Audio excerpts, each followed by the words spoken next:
વિદ્યાર્થી મિત્રો, વીડી એજ્યુકેશન ટીચરમાં આપનું હાર્દિક સ્વાગત છે। આજના વિડીયોમાં આપણે પ્રથમ પરીક્ષા 2024 માટે ધોરણ 11 વિષય મનોવિજ્ઞાન તેના માટે આપણે મોસ્ટ આઈએમપી પ્રશ્નો જોવાના છીએ। જો તમને વિડીયો ગમે તો લાઈક કરો અને તમારા મિત્રો સુધી શેર કરો, અને જો તમે આપણી ચેનલ પર નવા આવેલા હોય તો ચેનલને સબસ્ક્રાઈબ કરવાનું ભૂલતા નહીં, કારણ કે ધોરણ 11ના આવા બીજા બધા વિડીયો આપણી ચેનલ પર મૂકવામાં આવે છે, તે વિડીયો તમને મળતા રહેશે। ચાલો હવે વિડીયોની શરૂઆત કરીએ। હવે અહીં આપેલ છે વિભાગ સી એટલે કે 2 ગુણના આઈએમપી પ્રશ્નો છે। તેમાં પહેલો છે મનોવિજ્ઞાનનો શબ્દાર્થ સમજાવો। બીજો પ્રશ્ન મનોવિજ્ઞાનની સ્વીકૃત વ્યાખ્યામાં કયા કયા 4 મુદ્દાઓનો સમાવેશ થાય છે? આ પણ આઈએમપી છે। વોટ્સને શા માટે આંતરનિરીક્ષણ પદ્ધતિનો વિરોધ કર્યો હતો? ચોથો પ્રશ્ન છે મનોજ્ઞાનાત્મક અભિગમ કયા સિદ્ધાંતને આધારે વર્તમાનને સમજવાનો પ્રયત્ન કરે છે? પાંચમો પ્રશ્ન છે સ્વાસ્થ્ય મનોવિજ્ઞાનનું શું કાર્ય કરે છે? આ પણ આઈએમપી પ્રશ્ન છે। છઠ્ઠો પ્રશ્ન મનોવિજ્ઞાનના વિકાસશીલ ક્ષેત્રો જણાવો। સાતમો પ્રશ્ન નિરીક્ષણ એટલે શું? નિરીક્ષણ પદ્ધતિના વિવિધ પ્રકાર જણાવો। નવમો પ્રશ્ન છે પ્રયોગની વ્યાખ્યા આપી અર્થ સ્પષ્ટ કરો। પરિવર્તનના પ્રકાર જણાવો। મુલાકાત પદ્ધતિની વ્યાખ્યા આપો। કસોટીના માનકોનો ખ્યાલ આપો। આ બધા તમારે 2 ગુણના બધા જે પ્રથમ પરીક્ષામાં પૂછાય છે પાઠ, એ બધા પાઠોના આઈએમપી પ્રશ્નો છે।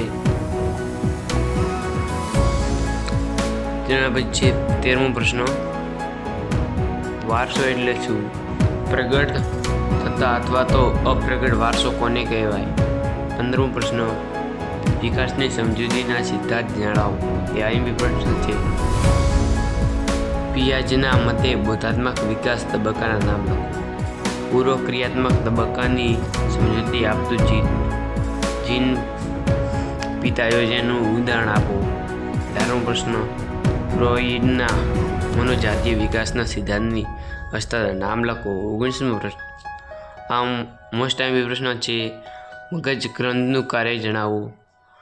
મસ્તિષ્ક છાલની કામગીરી જણાવો। મગજ અગ્રખંડનું, મધ્યખંડનું અને ગોળાર્ધનું કાર્ય। આ આઈએમપી પ્રશ્ન છે, આ તૈયાર કરી નાખો। પરાનુકંપી તંત્રની સમજૂતી આપો। થેલેમસનું કાર્ય જણાવો। જનની તત્વોનું મહત્વ સમજાવો અને સ્વાદુપિંડનું કાર્ય, જે પણ આઈએમપી પ્રશ્નો છે આ બધા।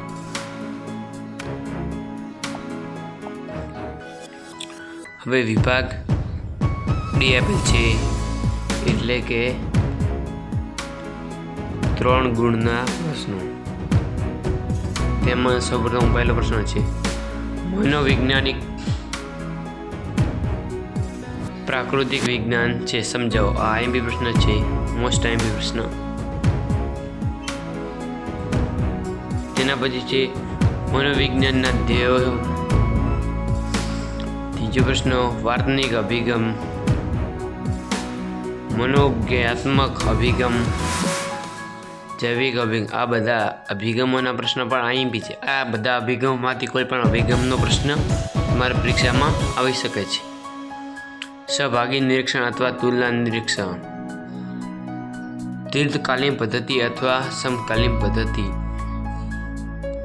પ્રયોગોના લક્ષણો, મુલાકાત પદ્ધતિના લાભ અને મર્યાદા। આ આઈએમપી પ્રશ્ન છે મનોવૈજ્ઞાનિકના કસોટીના લક્ષણો, તે પણ આઈએમપી પ્રશ્ન છે। હવે છે 11મો પ્રશ્ન એટલે કે વિકાસની પ્રક્રિયા। જીન પિયાજેનો પૂર્વ ક્રિયાત્મક તબક્કો આઈએમપી પ્રશ્ન છે। સામાજિક આવેગિક પ્રક્રિયાઓ, દુર્ગસિયાસનું પ્રતિમાન, કોહલબર્ગનો નૈતિક વિકાસનો સિદ્ધાંત। આ આઈએમપી પ્રશ્ન છે। માનવ ઉત્ક્રાંતિના સીમાસ્તંભો, આ પણ આઈએમપી પ્રશ્ન છે। નાનું મગજ, મસ્તિષ્ક ગ્રંથિ અને કરોડરજ્જુ અથવા સિંહવર્તી આ પણ આઈએમપી પ્રશ્નો છે. એ મગજના બધા ભાગ છે. હવે તેના પછી આપેલ છે વિભાગ ઈ, એટલે કે 5 ગુણના પ્રશ્નો. પહેલો છે મનોવિજ્ઞાનની વ્યાખ્યા આપી તેની સમજૂતી લખો. એટલે આ મોસ્ટ આઈએમપી પ્રશ્ન છે. આ પરીક્ષામાં તમારે આવી શકે છે. મનોવિજ્ઞાનનું સ્વરૂપ આ પણ મોસ્ટ આઈએમપી પ્રશ્ન છે.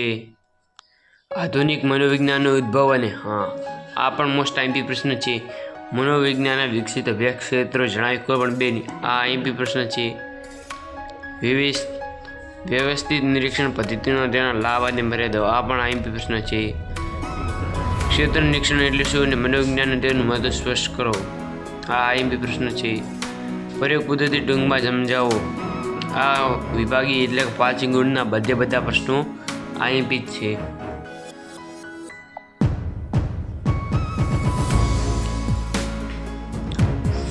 હવે 8મો પ્રશ્ન છે પ્રશ્નાવલી પદ્ધતિ સમજાવો. આ પણ આઈએમપી પ્રશ્ન છે.